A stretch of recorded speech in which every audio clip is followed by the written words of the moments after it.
Mahatma Shri Vivek Chandra ji, chairman food processing and development council association, तरुण व्यक्ति, उपेश चौधरी जी, विनायक आनंद जी, अरुण जी, यहाँ पर उपस्थित सभी भाई और मैं अपनी बात शुरू करता हूँ। कुछ वर्ष पहले जब दुनिया में फैसला नहीं किया था कि अगला वर्ष मोटे अनाज का वर्ष होगा, लेकिन प्रधानमंत्री ने बड़ी जिम्मेदारी के साथ कृषि और फूड प्रोसेसिंग और सिविल सप्लाई के कार्यक्रम में उनकी बात कही थी। उन्होंने कहा था कि भारत को पौष्टिक आहार और अच्छा स्वास्थ्य सुनिश्चित करने के लिए मोटे अनाज के उत्पादन के क्षेत्र में क्रांति लाने की दिशा में काम करने की आवश्यकता है। मुझे कई बार लगता है कि हम खुद एक ऐसा नेतृत्व प्राप्त है जो घटने के बहुत पहले से भाग लेता है, चेताने की और जगाने की कोशिश करता है, लेकिन जो आंकड़े कहते हैं वो आंकड़े हमारी गति को इंगित भी करते हैं और साफ संकेत देते हैं। यहाँ पर बैठे हुए लोगों को मैं पूछता था कि कौन लोग, और मैं मंत्रालय के राज्य मंत्री के नाते जब मैं ये कहता था कि अगला वर्ष मोटे अनाज का वर्ष दुनिया के सामने होगा,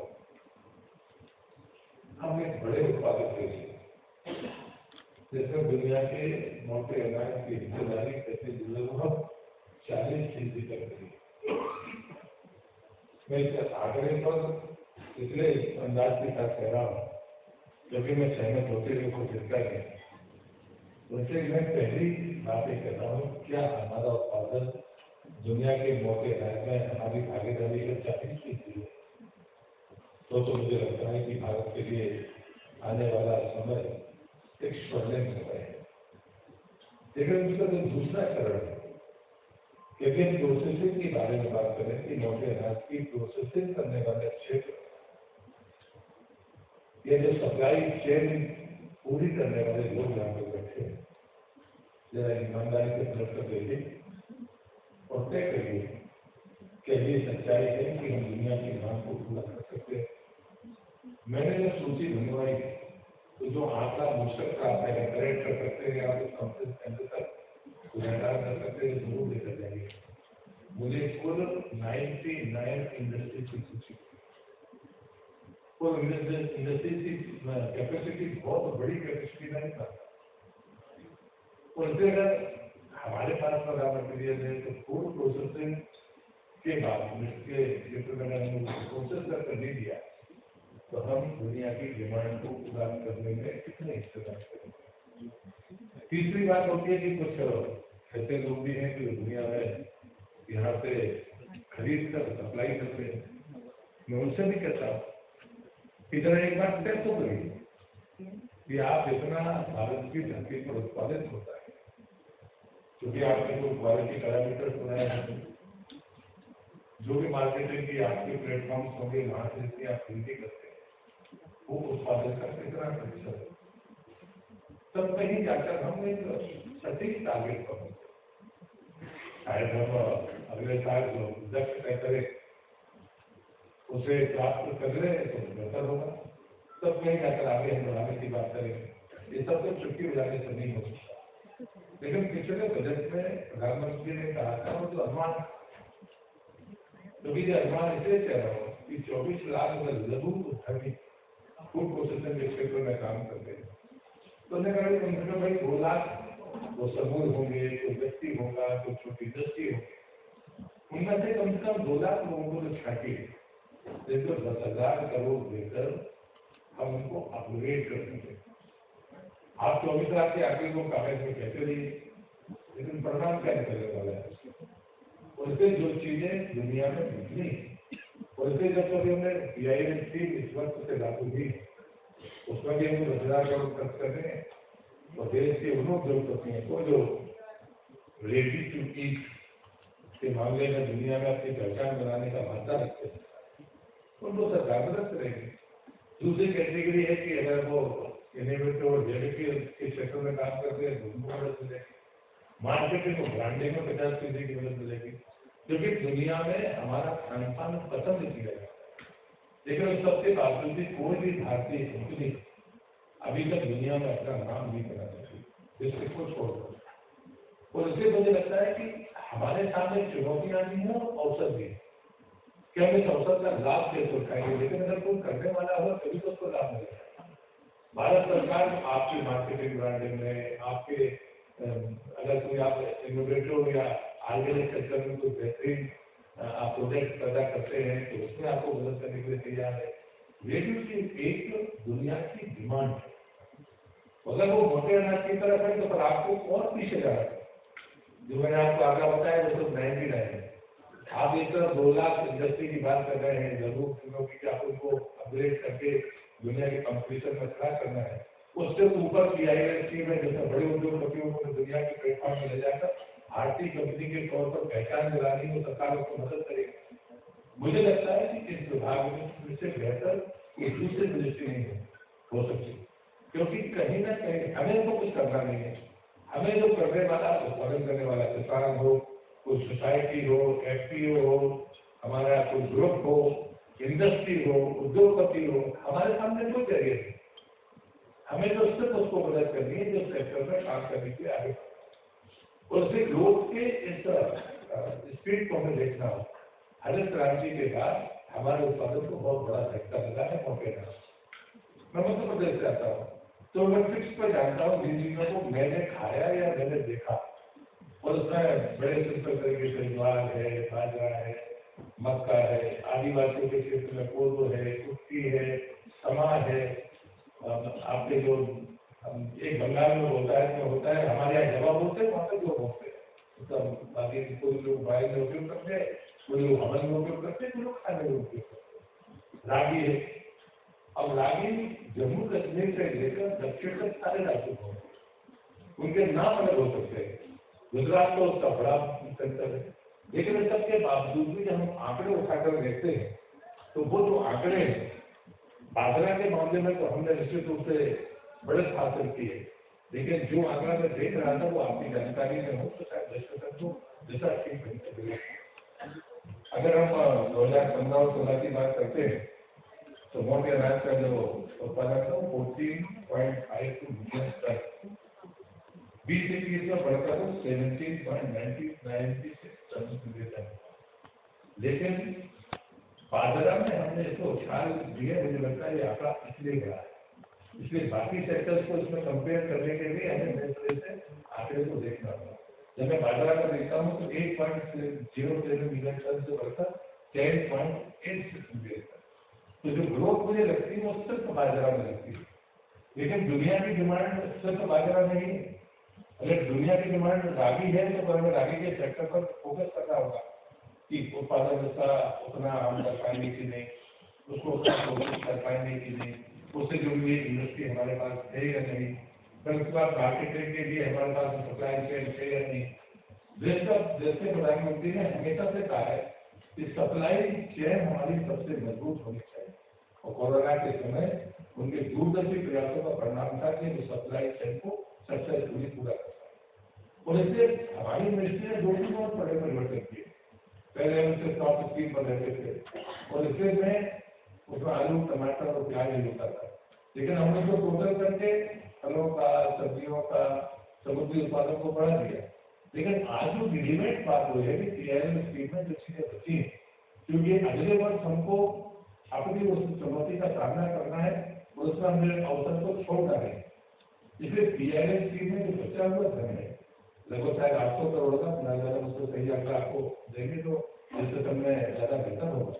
हम चाहते हैं कि मिलेट्स की इंडस्ट्री को इसी पैरामीटर्स के आधार पर इस पैसे को देके अगले वर्ष की जो डिमांड है उसको मीट आउट करने के लिए हम उस लक्ष्य को पाने के लिए हम काम करें। ये सबसे महत्वपूर्ण है। तो मुझे लगता है कि कॉन्फ्रेंस की सफलता हमारे लिए ठीक होगी, और मैं मानता हूँ कि 2023 दुनिया के सामने जो चुनौती बनकर आएगा वो चुनौती से कम हम तो बचे थे। जो बात राम सिंह जी कहना चाहते थे शायद उसको नहीं कर पाए। वो खुद आदिवासी समुदाय से आते हैं। और मुझे लगता है कि जिन रिपोर्ट्स को हम पढ़ते हैं उससे अच्छा है कि आप किसी उत्पादक को देखिए और किसी उससे पूरी तरह से खान पान के साथ जुड़ने वाले व्यक्ति के जीवन को देखिए। मैं नर्मदा का मुसलमान हूँ, मध्य प्रदेश में जवाही सिंदौली, वहां पर बेगा आदिवासी रहते हैं, उनके पास में भी सफेद है और वो कभी भी ग्रेड के अलावा दूसरी चीज का उपयोग नहीं करते और उनमें इस प्रकार की जबकि वो विलुप्त प्रजाति की मानी जाती है और इसे आदिवासियों के जीवन में ग्रेड के अलावा कुछ था नहीं। हमने अपनी जीवन पद्धति को जिस ढंग से बनाया, बिगाड़ना शब्द मुझे लगता है कि कॉन्फ्रेंस में ठीक नहीं होता, लेकिन ये सत्य है कि हमने कुछ चीजों को जिस तरीके से लिया उसको जरूर हमें ध्यान में रखना चाहिए और हमें किसी और को खोज करने की जरूरत नहीं है कि हमारा सुपर फूड था, ये हमारा सुपर फूड है और ये सुपर फूड बनेगा दुनिया को स्वीकार करने के लिए तत्पर है।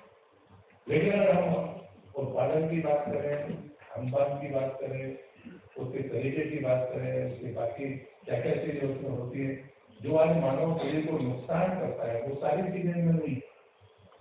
जैसे ग्लूटेन कहेंगे तो 0% मिलेगा, बाकी जो चीजें शरीर को स्वास्थ्य के लिए नुकसान दे वो इसमें नहीं है जो हम उत्पादन करते हैं।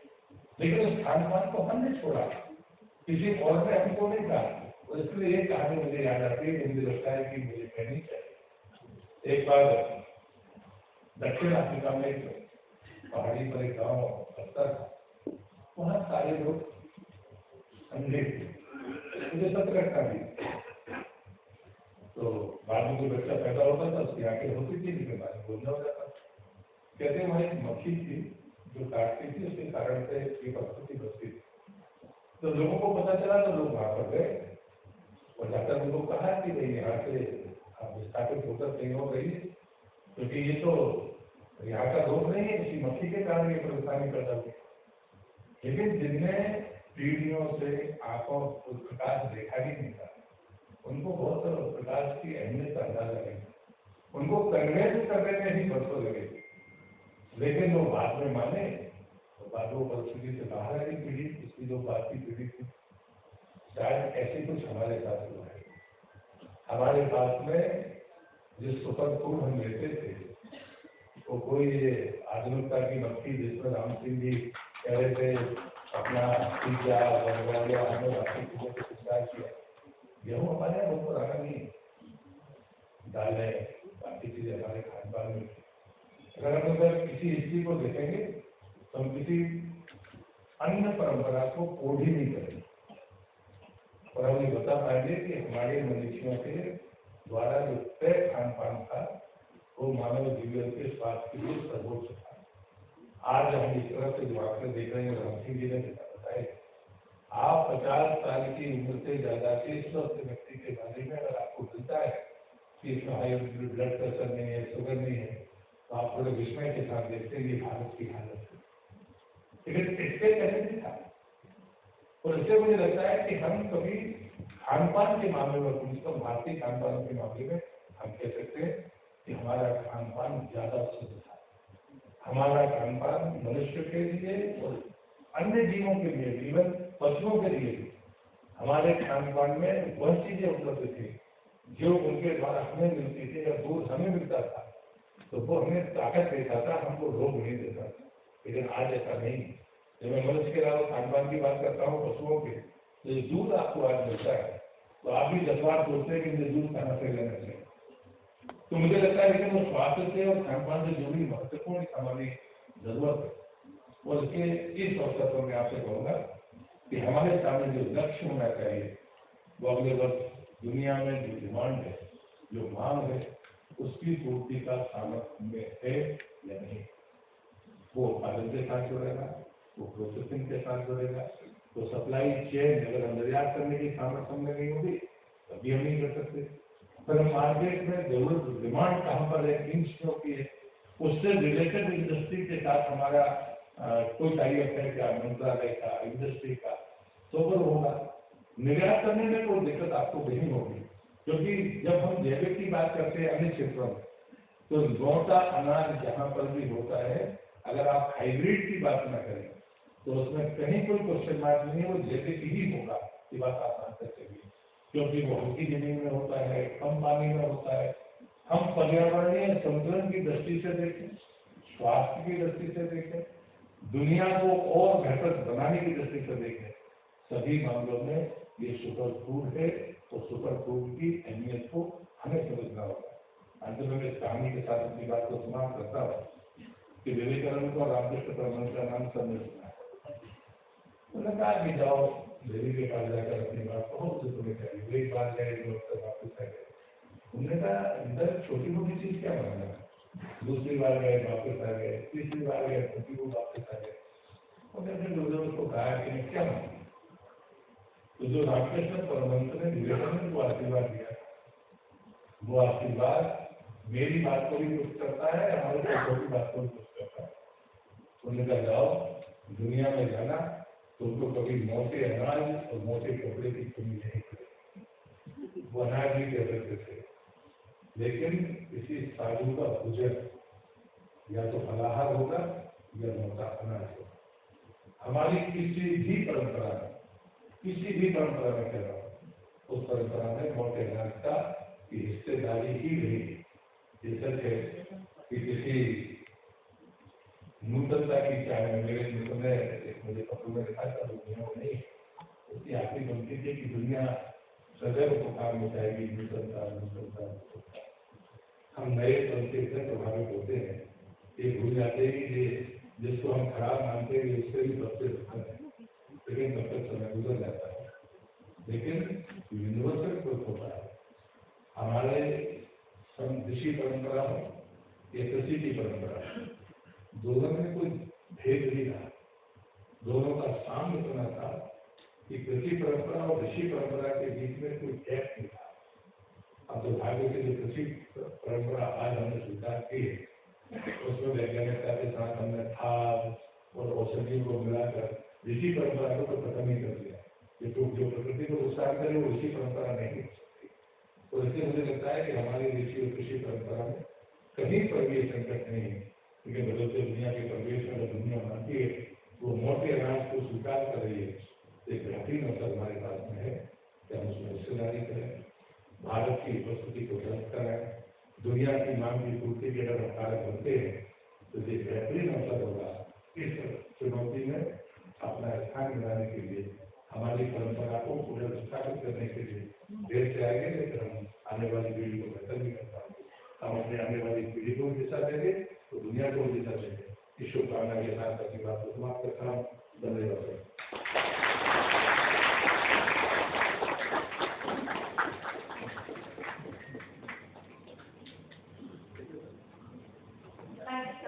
Indeed, let's hope India will give superfood reform to the entire world and fulfill the nutritional needs of our country as well. We would like to thank the Honourable Minister for taking the time out and coming here today and sharing with us his views and his thoughts on the way forward to make this more popular in our country. We thank you, sir, for your presence here, and we're very grateful that you could take the time to come here.